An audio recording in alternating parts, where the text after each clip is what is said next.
hasta marzo tendrá que esperar la Comisión de Minería y Energía del Senado para continuar con la tramitación del proyecto que busca aumentar la cobertura del subsidio eléctrico e incorporar una serie de modificaciones a la Superintendencia de Electricidad y Combustibles. Lo que marcó el debate antes del receso legislativo fueron los cuestionamientos de los privados, objetando que la iniciativa no resuelve el gran problema de la resiliencia del servicio ante interrupciones en el suministro eléctrico. Asimismo, plantearon que los excedentes de la sobreestimación de los ingresos sean reservados, considerando el escenario fiscal y un déficit que cerró en 2024, como les contábamos, en 2,9%, un punto por encima de la estimación del gobierno.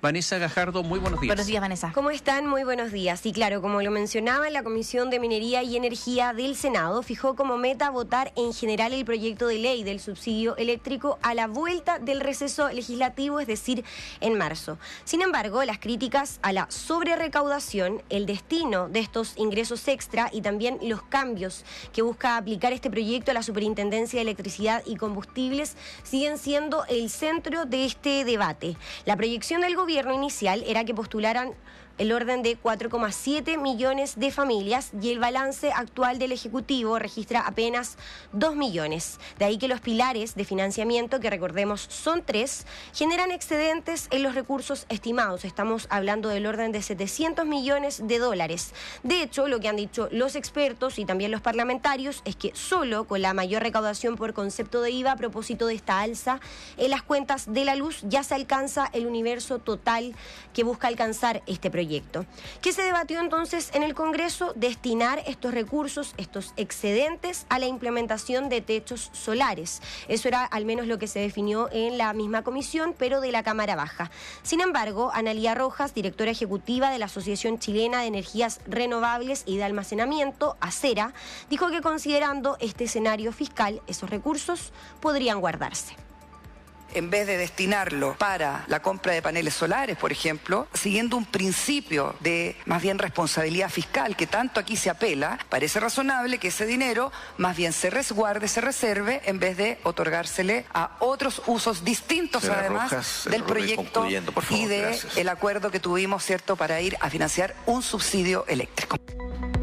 Por su parte, el director ejecutivo de las empresas eléctricas, Juan Meriches, profundizó en las modificaciones que contempla este proyecto a la ley 18.410, que es la que crea la Superintendencia de Electricidad y Combustibles, la SEC, y que se incorporan en este proyecto. Para el representante de los privados, la iniciativa no resuelve, dijo, el problema de fondo, que es la resiliencia que afecta al servicio en general cuando tenemos interrupciones en el suministro. Pero cuando hablamos del problema de fondo, digamos, de la distribución, hoy día aumentar compensaciones y exigencias no resuelve el problema de resiliencia de las redes de distribución frente a eventos climáticos extremos. Tampoco aborda la pregunta de cómo vamos a cumplir la meta de nuestra política energética de reducir las horas de interrupciones a 4 horas en 2035 y a 1 hora en 2050. Se requiere avanzar en señales en el corto plazo que permitan el desarrollo de inversiones necesarias en la red.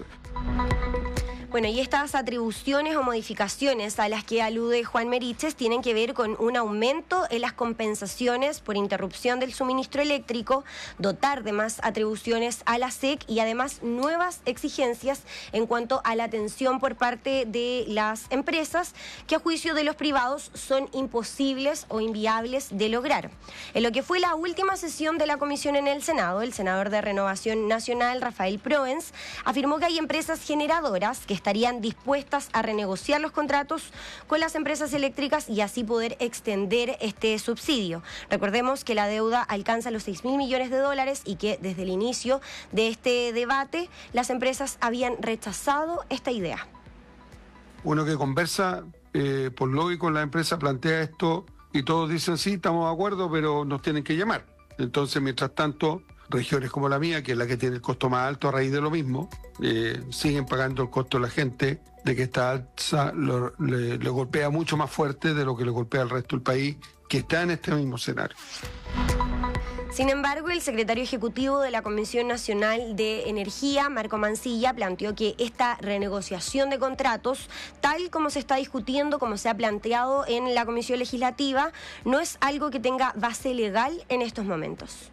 es decir, no hay ningún mecanismo que uno pueda, por vía de la ley, forzar una renegociación a determinada empresa. Lo que hay es un mecanismo de revisión de precios que se ha activado, de hecho, por una empresa, por la empresa Acciona, que tiene ciertos condicionantes bien precisos en la ley y que ya terminó ese proceso y fallado por el panel de expertos a favor de la posición de la CNE de no renegociar este precio. En este caso, la empresa quería que le suban el precio.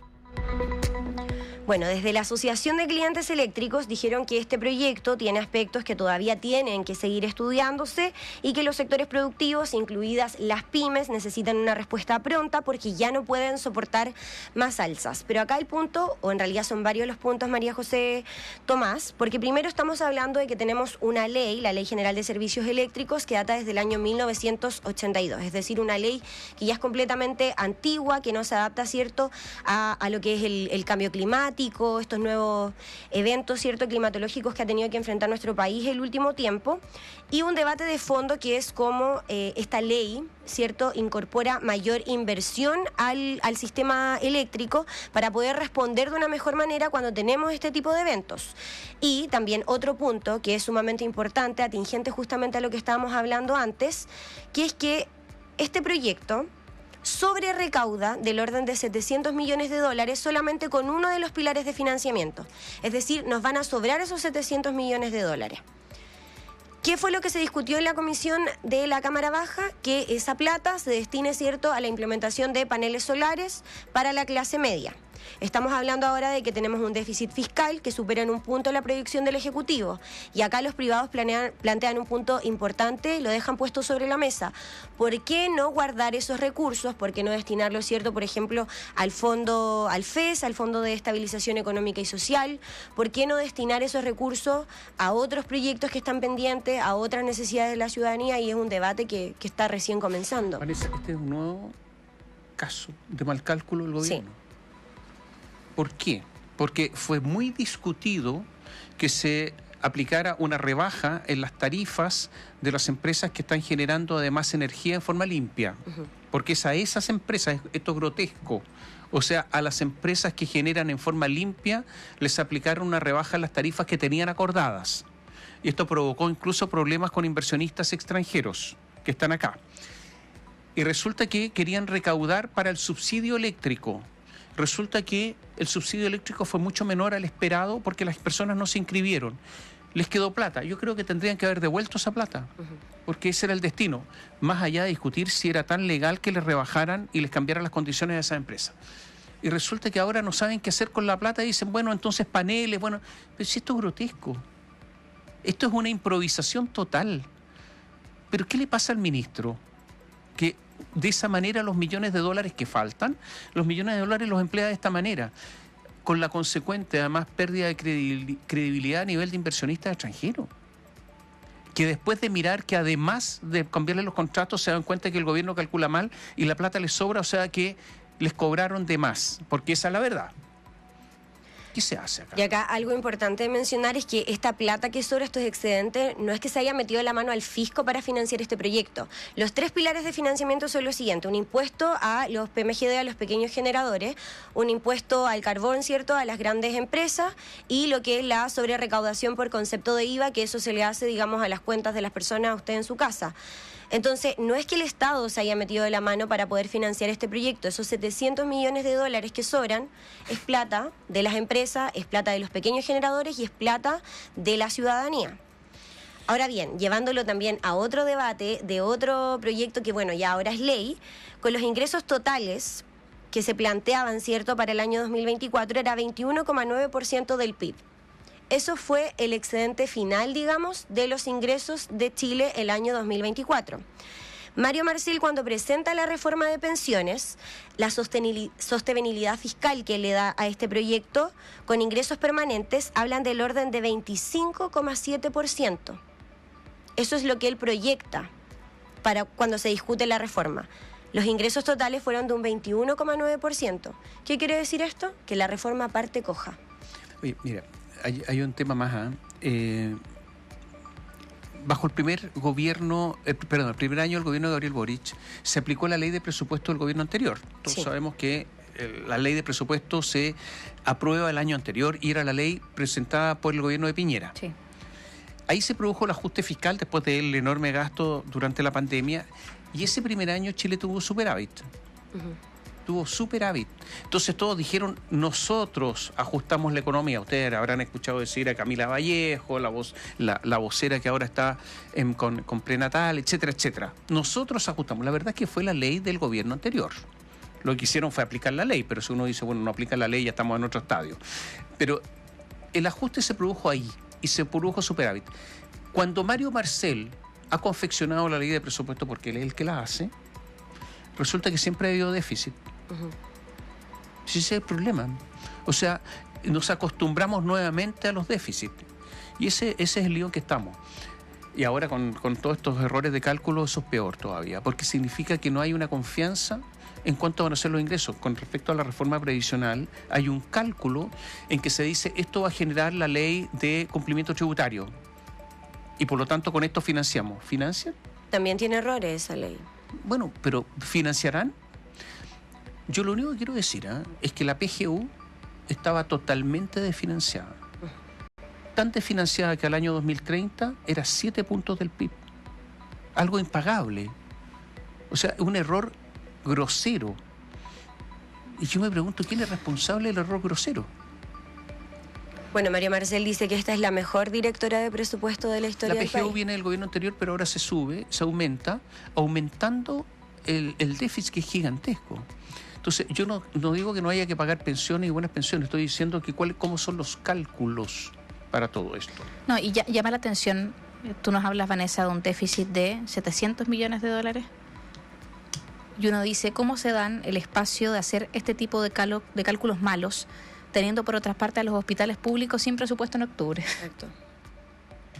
Se les acabó el presupuesto a los hospitales en octubre. Lo más complejo es que lo que decía el Consejo Fiscal Autónomo la semana pasada es que tampoco ya es recomendable guardar estos excedentes, estos recursos en el FES, considerando el estrés fiscal que estamos atravesando hoy día. Entonces, además, suena súper irónico, pero el CFA lo decía también la semana pasada en un seminario. Bueno, la principal recomendación que nosotros podemos hacer al Ejecutivo es generar superávit. Simplemente eso. Bueno, y uno dice, ¿y cómo? ¿De dónde? No hay ninguna posibilidad porque la deuda va a aumentar con todo este déficit, va a aumentar. 42,3. Sí, pero aumentó, ese es el déficit, sí. Pero la deuda aumentó en cerca de cifras gruesas, 9.500 millones de dólares. Sí. O sea, esa es la deuda que tenemos nosotros de aumento. Ese es el nivel de gasto chileno. La ley de el presupuesto es aproximadamente 83.000 millones de dólares. De 83.000, 9.500 es una cifra enorme. Yo creo que un gobierno que quiera ajustar las cuentas va a provocar una recesión en Chile. Así de simple, porque el descalce, como ahora se habla de descalce, el descalce es gigantesco.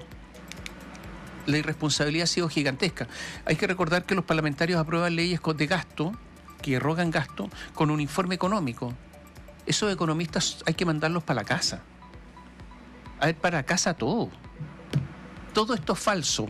El informe económico, la regla fiscal, nada se cumple. Porque si no, no habríamos llegado a esto. Vamos a ver qué es lo que ocurre. Gracias, Vanessa. Buenos días. Buenos días. Reitero.